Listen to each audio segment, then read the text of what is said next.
Hello दोस्तों, स्वागत है आपको अपने यूट्यूब चैनल इन कॉन्सेप्ट में। तो आइए दोस्त, आज हम लोग क्लास 10 के लिए केमिस्ट्री ही पढ़ेंगे। केमिस्ट्री का आज 5वां चैप्टर होगा, तत्वों का आवर्त वर्गीकरण। तो देखिए, तत्वों के आवर्त वर्गीकरण ये चैप्टर भी आपको इसे हमेशा ऑब्जेक्टिव में 2 से 3 प्रश्न देखने को आपको मिलेंगे दोस्त। 2 से 3 क्वेश्चन तो निश्चित है कि मिलेगा आपको, ऑब्जेक्टिव में और सब्जेक्टिव में भी रहेंगे। देखिए, एक बार अगर आप पूरा वीडियो देख लीजिएगा तो आज के बाद आपको पीरियोडिक टेबल यानी तत्वों के आवर्त वर्गीकरण में कोई टेंशन नहीं होने वाला है। तो आइए ध्यान देना है, पहला क्वेश्चन यहाँ बोलता है कि आवर्त सारणी में आवर्तों की संख्या होती है। अब बताइए, आवर्त सारणी में आवर्त की संख्या बोलता है। तो जो आवर्त सारणी है या आधुनिक आवर्त सारणी में क्षैतिज कतारों की संख्या होती है। देखिए, क्षैतिज कतार बोले या आवर्त बोले, इसको आधुनिक आवर्त सारणी में कतारों की संख्या के गो है कतारों की संख्या, देखिए कतारों की संख्या 7 गो है। कतारों की संख्या के गो है 7 गो। क्षैतिज कतारों की संख्या 7 गो। वर्ग बोलेगा तो वर्ग है 18 गो। वर्ग के गो है, वर्ग है 18 गो। क्षैतिज कतार बोले या आवर्त की संख्या बोले तो के गो है 7 गो है। बाद बाकी 10 और 16 कुछ होता नहीं है। तो चलिए इसका आंसर जान गए। वर्ग बोलेगा तो याद रखिएगा वर्ग, या इसको हम लोग बोलते हैं समूह। वर्ग बोले या समूह बोले तो 18 गो होता है। आइए दूसरा क्वेश्चन है कि सल्फर के संयोजी सेल में इलेक्ट्रॉनों की संख्या है। तो आप जानते होंगे कि सल्फर कितना पे होता है, तो सल्फर होता है 16 पे। तो इसको लिखेंगे तो पहले लिखते हैं 2, फिर हो जाएगा 8, 2 और 8 हो गया 10, 10 से हो जाएगा 16। तो जो बाद में बचता है उसको हम लोग बोलते हैं संयोजी इलेक्ट्रॉन। तो संयोजी इलेक्ट्रॉन कितना हो जाएगा, तो ये हो जाएगा 6। यही क्या हो जाएगा, यही हो जाएगा आंसर। आइए तीसरा क्वेश्चन है कि निम्नलिखित में कौन सबसे अधिक क्रियाशील हैलोजन है। सबसे अधिक क्रियाशील हैलोजन। हैलोजन तो इसे सब है, फ्लोरीन भी है, क्लोरीन भी है, ब्रोमीन भी है, आयोडीन भी है, अवेस्टर 10 होता है। ये सब हैलोजन है। ये हैलोजन कौन ग्रुप में होता है, तो इस 17 वाला में होता है। इसको 7th के ये भी बोलते हैं। 7th के क्या बोलेंगे, ये बोलेंगे। इस 17 ग्रुप में है फ्लोरीन, क्लोरीन, ब्रोमीन, आयोडीन, लेकिन सबसे अधिक बोलेगा तो सबसे अधिक होता है फ्लोरीन। सबसे अधिक क्रियाशील कौन है, तो सबसे अधिक है फ्लोरीन। चलिए 3 तक हो गया। आगे देखते हैं क्वेश्चन नंबर 4। तो ध्यान दीजिए, क्वेश्चन नंबर 4 है कि निम्नलिखित संकेतों द्वारा व्यक्त तत्वों में कौन सा धातु है। धातु कौन है, तो ये देखिए 9 पर है। तो इसको हम लिखेंगे तो देखिए, लिखने के लिए आप जानते हैं कि पहले 2 होता है, फिर 8 होता है, फिर 8 होता है, फिर 18 होता है, फिर 18 होता है, फिर 32 होता है, फिर 32 के साथ अधूरा होता है। इसको हम लोग बोलते हैं मैजिक नंबर। यही मैजिक नंबर से हम लोग लिखते हैं। तो देखिए, पहले में 9 है, नीचे वाला है जो परमाणु संख्या, ऊपर वाला परमाणु द्रव्यमान है। तो 9 लिखना है तो पहले तो हम 2 लिखेंगे, फिर 8 अगर लिख देते हैं तो 10 हो जाएगा, ज़्यादा हो जाएगा। तो 8 हम लिख नहीं सकते हैं, 2 लिख दिए, तब कितना लिखेंगे, 7 लिखेंगे। तो 7 और 2 कितना हो जाएगा, 9 हो जाएगा। तो जिसका बॉटम कसा में 1, 2, 3 बचता है उसको हम लोग धातु बोलते हैं। धातु किसको बोलते हैं, जिसको बॉटम कसा में 1, 2, 3 बचेगा उसी को हम लोग क्या बोलते हैं, धातु। तो इसमें 2 हो जाएगा, फिर कितना हो जाएगा, 2 हो जाएगा, फिर 7 हो जाएगा, 9 होगा। अब देखिए 12 है तो 2 होगा और 8 होगा। 8 और 2 कितना हो गया, 8 और 2 हो गया 10। 10 और हमको चाहिए 2, ये हो जाएगा। यहाँ देखिए 2 हो जाएगा, फिर क्या हो जाएगा, 8 लेंगे तो ज़्यादा हो जाएगा, फिर हो जाएगा 4। यहाँ देखिए 2 होगा, फिर 8 लेंगे तो ज़्यादा हो जाएगा, फिर हमको 6 लेना होगा। तो धातु देखिए एक सिर्फ आ रहा है इसमें 2 में, तो धातु कौन हो जाएगा, धातु हो जाएगा यहाँ पे 12। अभी 24 दिया है, जो 12 पर कौन सा होता है, मैग्नीशियम हो जाएगा धातु, तो कौन हो जाएगा आंसर? बी हो जाएगा आपका राइट आंसर। चलिए अगला क्वेश्चन है कि निम्नलिखित तत्वों में किसकी आयन ऊर्जा अधिकतम होती है? आपको बताना है कि आयन ऊर्जा किसकी अधिकतम होती है। तो देखिए क्लोरीन के आयन ऊर्जा होता है जिसका सबसे अधिकतम होता है, क्लोरीन का आयन ऊर्जा सबसे अधिक होता है। आइए क्वेश्चन नंबर 6 है कि आवर्त सारणी के प्रथम आवर्त में तत्वों की संख्या है। तो देखिए पहला में होता है 2, दूसरका में 8, तीसरको में 8, फिर होता है 18, फिर होता है 18, फिर होता है 32 और अगला है 32 के साथ अधूरा। तो पहला बोलेगा तो पहला में 2, दूसरका में 8, तीसरको में 8, चौथा में 18, पाँचवा में 18, छठा में हो जाएगा 32 और सातवां 32 के साथ अधूरा। तो आवर्त सारणी के प्रथम आवर्त में तत्वों की संख्या, तो तत्वों की संख्या के गो हो जाएगा 2 गो। इस सेकंड में है, इस सेकंड में है 8, 18 है जो फोर्थ में है, 18 कौन में है? फोर्थ में है। 32 कौन में है? तो पहला, दूसरा, तीसरा, चौथा, पाँचवा, छठा। 32 6 में है, 32 कौन में है? 6 में। चलिए यहाँ तक कोई दिक्कत नहीं हुआ होगा, आगे आइए। द्वितीय आवर्त में तत्वों के लिए कौन सा सेल वाहतम सेल है? द्वितीय आवर्त में तत्वों के लिए कौन सा सेल वाहतम? तो देखिए पहला होता है के, पहला के, दूसरा फर्स्ट में होता है, ये सेकंड हो जाता है KLMN, ये हो जाता है थर्ड, अब ये हो जाता है फोर्थ, ये फोर्थ हो जाता है। तो द्वितीय यहाँ पे बोल रहा द्वितीय आवर्त में, तो द्वितीय आवर्त में क्या हो जाएगा? एल हो जाएगा। अगर फर्स्ट बोलता तो के होता, तृतीय बोलता तो एम होता और चतुर्थ बोलता तो एन हो जाता। आइए अगला क्वेश्चन है कि निम्नलिखित में किससे इलेक्ट्रॉन को बाहर निकालना सबसे आसान है? इलेक्ट्रॉन को बाहर निकालना सबसे आसान है, तो किसका सबसे आसान है? तो एम के सबसे आसान हो जाएगा बाहर निकालना, क्योंकि इस पर एको प्लस नहीं है, जिस पर जितने प्लस रहेगा उतने हार्ड होगा, आसान नहीं, सबसे हार्ड होगा प्लस निकालना। 3 प्लस है तो इसको और ज़्यादा भार पड़ेगा, 2 प्लस है ये और ज़्यादा दिक्कत करेगा, 1 प्लस है ये भी दिक्कत करेगा, इसमें को प्लस नहीं, इसको आसानी से हो जाएगा। आइए अगला है कि निम्न में किस तत्वों के संयोजी इलेक्ट्रॉन की संख्या सबसे अधिक है? सिलिकॉन होता है 14 पे, अल्युमिनियम होता है 13 पे, पी से क्या हो जाएगा? पी से हो जाएगा फास्फोरस, ये हो जाएगा 16 पे, एन से हो जाएगा सोडियम। तो यहाँ तक देखा जाए तो जहाँ तक पी के ज़्यादा हो जाएगा यानी पी हो जाएगा आंसर। क्या हो जाएगा? पी हो जाएगा। चलिए अगला क्वेश्चन है कि निम्न किसी तत्व में 2 सेल हैं और दोनों ही इलेक्ट्रॉन से पूर्णतः भरे हुए हैं, तो वह तत्व है, तो वह तत्व कौन हो जाएगा? वह तत्व हो जाएगा नियॉन। क्या हो जाएगा दोस्त? तो हो जाएगा नियॉन। आइए अगला है कि निम्नलिखित में कौन सा तत्व आसानी से इलेक्ट्रॉन त्याग नहीं कर सकता है? आसानी से कौन त्याग नहीं करता है? तो देखिए फ्लोरीन जो है ये आसानी से त्याग नहीं करता है। आइए अगला है कि मेंडलीफ द्वारा जोड़े गए आवर्त सारणी के रिक्त स्थानों में बाद में निम्नलिखित में कौन सा पद स्थापित किया गया? तो देखिए मेंडलीफ जो 3 गो खाली स्थान छोड़ा था उसमें 3 गो तत्व आया है दोस्त। ये देखिए एक गैलियम है, ऑक्सीजन नहीं है, फास्फोरस नहीं है, सिलिकॉन, यहाँ पे क्या हो जाएगा? गैलियम हो जाएगा। क्या हो जाएगा? गैलियम। फास्फोरस दे रहा है जो कि आंसर गलती है, गैलियम इसका राइट आंसर होगा।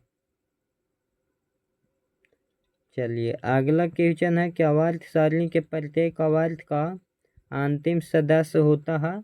आवर्त सारणी के प्रत्येक आवर्त का अंतिम सदस्य कौन हो जाएगा? तो एक निष्क्रिय गैस होता है जो लास्ट में जितना भी सब है, हीलियम है, नियॉन है, आर्गन है, क्रिप्टन है, जेनॉन है, रेडॉन है, वो सब निष्क्रिय गैस है। वो सब कहाँ है? तो सब लास्ट में है। कहाँ में है दोस्त? ये सारे सब लास्ट में है। देखिए अगला क्वेश्चन है कि आवर्त सारणी के किसी आवर्त के तत्वों में कौन सा गुण समान होता है? आवर्त सारणी के किसी आवर्त के तत्वों में परमाणु भार नहीं, परमाणु आयतन नहीं, संयोजकता इलेक्ट्रॉन नहीं, कक्षों की संख्या जो हो जाएगा इस सभी के समान होगा। आवर्त की यहाँ बात कर रहा।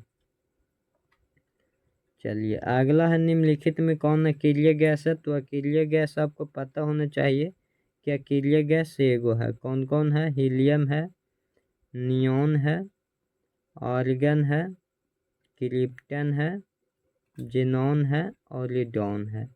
यही सब है दोस्त। तो देख लीजिए यहाँ पे हीलियम है, ये क्या हो जाएगा? हीलियम है अकेलीय गैस, निष्क्रिय गैस, नोबल गैस, ये सब हो जाएगा अकेलीय गैस। ये किस ग्रुप में है? तो ये अकेलीय गैस 18 ग्रुप में है, 8 ग्रुप में, 18 ग्रुप में। ये इसको हम 0 ग्रुप बोलते हैं, 0 वाला में भी है। निम्नलिखित में कौन उपधातु है? उपधातु कौन हो जाएगा? भी यहाँ पे उपधातु आपको है। आगे आइए, अगला है कि कैमरे के ताप पर द्रव्यावस्था में रहने वाली धातु, धातु में 2 असर है, पा और अपारा में भी 2 असर है, बाकी और कोई आंसर नहीं होने वाला है। देखिए लोहे की परमाणु संख्या, तो लोहे की परमाणु संख्या कितना हो जाता है? 26 हो जाता है। लोहे की परमाणु संख्या आयरन Fe होता है संकेत। चलिए अगला क्वेश्चन है, गंधक की परमाणु संख्या, गंधक यानी सल्फर इसको बोलते हैं, 16 पे है। कितना पे है? 16 पे है सल्फर इस। आइए अगला है, क्या अमोनिया के एक अणु में नाइट्रोजन एवं हाइड्रोजन के परमाणु की संख्या का अनुपात है? तो बताइए, अमोनिया बोला, अमोनिया के तो एक अनुपात कितना हो जाएगा? 1:3 हो जाएगा। ओजोन के एक अणु में ऑक्सीजन के परमाणु की संख्या कितनी होती है? तो ओजोन यानी वो 3, तो यहाँ 3 हो जाएगा। क्या हो जाएगा? वो 3 हो जाएगा। मेंडलीव के आवर्त नियम में तत्व का वर्गीकरण आधार था। तो देखिए मोजले के शोर के बाकी सब परमाणु द्रव्यमान पर है, परमाणु द्रव्यमान पर, चाहे तो मेंडलीव रहे या न्यूलैंड्स रहे या फिर डोगलाइनर रहे, जो भी रहे सब परमाणु द्रव्यमान पे है। परमाणु संख्या पे मोसले के है। किसका है? मोसले या आधुनिक आवर्त सारणी बोलते हैं। आइए अगला क्वेश्चन है कि आधुनिक आवर्त नियम के अनुसार तत्वों के गुणधर्म निम्नलिखित में से किसका वर्ग फलन होते हैं? या आधुनिक आवर्त सारणी में तत्वों के वर्गीकरण का आधार क्या है? परमाणु आयतन, गलत बात। परमाणु घनत्व नहीं, परमाणु द्रव्यमान नहीं, परमाणु संख्या हो जाएंगे। क्या हो जाएंगे? परमाणु संख्या पर ही है। किस पर है? परमाणु संख्या पर। आधुनिक आवर्त सारणी की क्षैतिज कतारें निम्न में से क्या कहलाती है? देखिए क्षैतिज कतार आ गया, तो क्षैतिज कतार को हम लोग बोलते हैं आवर्त। क्षैतिज कतार को क्या बोलेंगे? आवर्त। समूह बोलते हैं उदार्भ, उदार्भ स्थान को, उदार्भ को समूह बोलते हैं, इसी को वर्ग भी बोलते हैं। समूह बोलिए, वर्ग बोलिए। और क्षैतिज कतार को क्या बोलते हैं? क्षैतिज कतार को आवर्त बोला जाता है, और समूह बोलते हैं उदाग्र स्थान को। अगला क्या आवर्त सारणी के प्रथम वर्ग के सदस्य होते हैं? तो प्रथम वर्ग के सदस्य होते हैं सार धातु। फर्स्ट वाला में क्या होता है? सार धातु। अकेलीय गैस है जो ये होता है सबसे लास्ट वाला में 0 ग्रुप में, 0 ग्रुप में, या इसको हम 18 ग्रुप बोलेंगे, 18 वर्ग में होता है मिश्र धातु, अम्लीय धातु, यहाँ पे VVI नहीं है। आधुनिक आवर्त सारणी में कौन सा आवर्त अभी तक अधूरा है? देखिए तीसरा, चौथा, 7वां तक ठीक है, 7वां अधूरा है। 7वां क्या है? 32 के साथ अधूरा है। आइए अगला क्या, आधुनिक आवर्त सारणी में कुल समूह है? देखिए समूह बोला, समूह यानी वर्ग, वर्ग के बात कर रहा, तो वर्ग कितना है? वर्ग 18 होता है। आधुनिक आवर्त सारणी में समूहों की संख्या, समूह हो जाएगा 18 गो, अभी आवर्त होगा के गो? आवर्त होगा 7 गो। देखिए तत्व XXCl2 सूत्र का एक क्लोराइड बनाता है जो ठोस है जिसका गलनांक उच्च है, आवर्त सारणी में यह तत्व संभव दिए गए किस तत्व के समूह के अंतर्गत होगा। तो ये बताइए किसका अंतर्गत होगा, तो ये सोडियम के अंतर्गत होगा। सॉरी दोस्त, किसका अंतर्गत होगा, तो ये सोडियम के अंतर्गत होगा। किसका अंतर्गत हो जाएगा, तो ये सोडियम के अंतर्गत हो जाएगा। चलिए अगला क्वेश्चन देखते हैं। तो अगला क्वेश्चन है कि आधुनिक आवर्त सारणी में कितने ऊर्ध्वाधर स्तंभ है। तो देखिए ऊर्ध्वाधर स्तंभ यानी कि समूह या वर्ग, समूह या वर्ग के गो हो जाएगा। ऊर्ध्वाधर स्थान के बोलेगा तो 18 गो। ऊर्ध्वाधर स्थान के गो हो जाएगा 18 गो। आइए अगला क्वेश्चन है कि आस्थक सिद्धांत को किसने पदस्थापित किया, या आस्थक सिद्धांत को किसने स्थापित किया, या आस्थक सिद्धांत किसने दिया। तो देखिए डोबलाइनर है जो तिलिक नियम दिया था। क्या दिया था, तिलिक नियम। कितने ईस्वी में, तो ये 1869 ईस्वी में। 1869 ईस्वी में तिलिक नियम दिया था। 3 तत्व लेके सजाया था। इसके बाद आया था न्यूलैंड्स आस्थक नियम दिया था।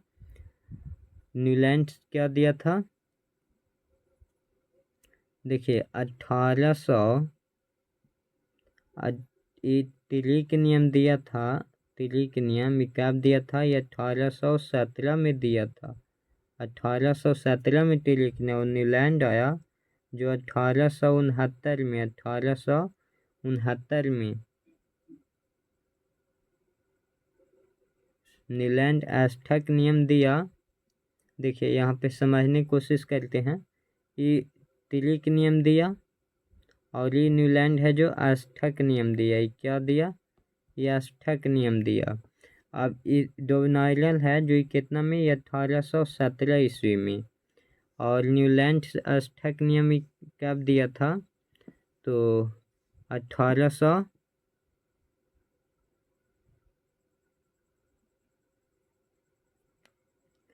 देखिए न्यूलैंड के बारे में ध्यान देना। देखिए समझिए यहाँ पे डोबलाइनर है जो तिलिक नियम दिया 1817 में। 1817 में न्यूलैंड है जो आस्थक नियम दिया 1864 में। 1864 में मेंडलीफ 1869 में। 1869 में ये आस्थक नियम दिया था। कौन नियम दिया था, आस्थक नियम। आस्थक नियम इसका प्रकाशित हुआ था, पेपर में नाम आया था 2 साल बाद, यानी 1864 में दिया था तो 1866 में प्रकाशित हुआ था। और मेंडलीफ के प्रकाशित हुआ था 3 साल बाद, तो 69 70 71 72 में। 1872 में प्रकाशित हुआ था। अब हेनरी मोजले है जो आधुनिक आवर्त सारणी 1913 ईस्वी में दिया था। कितना में दिया था, 1913 ईस्वी में। डोबलाइनर तिलिक नियम दिया था। न्यूलैंड है जो आस्थक नियम दिया था संगीत के अनुसार सा रे गा मा पा धा नी सा, माने इस तरह से दिया था। मेंडलीफ है जो 1869 ईस्वी में दिया था। मेंडलीफ परमाणु द्रव्यमान के से सजाया था। डोबलाइनर भी न्यूलैंड भी सब परमाणु द्रव्यमान से सजाए थे। और न्यूलैंड के समय ज्ञात तत्वों की संख्या 56 था। अब इसके समय 63 तत्व था। अभी दोनों बोला कि अब आगे तत्व नहीं आएगा। इस प्रकार से था दोस्त। अगर आप हमको से अगर ऑफलाइन क्लास पढ़ेंगे तो ऑफलाइन में आपको हम बहुत बेहतरीन ढंग से समझा देंगे। यहाँ तो समझाने के लिए उतना टाइम ही नहीं मिलता है दोस्त, और लिखे के भी न बनता है। देखिए अगला क्वेश्चन है कि आधुनिक आवर्त नियम के अनुसार तत्वों का गुणधर्म। तो आधुनिक आवर्त में परमाणु द्रव्यमान नहीं, परमाणु संख्या का वर्गफलन होता है। बी वाला हो जाएगा परमाणु संख्या का। अगला है कि अष्टक सिद्धांत। अष्टक सिद्धांत न्यूलैंड डोबलाइनर तिलिक। डोबलाइनर कौन नियम, तिलिक नियम। मेंडलीफ या आवर्त। आगे आइए अगला है क्या आधुनिक आवर्त सारणी में बाईं ओर से दाईं ओर जाने पर परमाणु का साइज बढ़ता है। परमाणु के साइज बढ़ता है। आधुनिक आवर्त नियम के अनुसार तत्वों का गुणधर्म परमाणु संख्या का आवर्त फलन होता है। आवर्त सारणी में कितने वर्ग हैं? तो 18 को वर्ग है और 7 को आवर्त है। 7 को क्या है? आवर्त है। कौन सा वर्ग, कौन शून्य वर्ग के है? तो शून्य वर्ग के हो जाएंगे हीलियम। शून्य वर्ग के होगा helium, neon, argon, krypton, xenon, radon. चलिए ये हो गया। आइए अगला है कि मेंडलीफ ने अपने आवर्त सारणी में तत्वों को सजाया। तो मेंडलीफ ने अपने आवर्त सारणी को तत्वों को सजाया। मेंडलीफ तो बेचारा परमाणु द्रव्यमान से सजाया था, परमाणु द्रव्यमान से। आवर्त सारणी को उदाग्र स्तंभ को कहा जाता है। देखिए उदाग्र आ गया तो इसको हम लोग बोलते हैं वर्ग या समूह। समूह भी इसको बोलते हैं वर्ग। आवर्त कैल्शियम की परमाणु संख्या, कैल्शियम की परमाणु संख्या हो जाएगा 20। कितना हो जाएगा? 20। अगर वीडियो बढ़िया लगा होगा तो लाइक शेयर और सब्सक्राइब जरूर कीजिएगा। जय हिंद दोस्तों।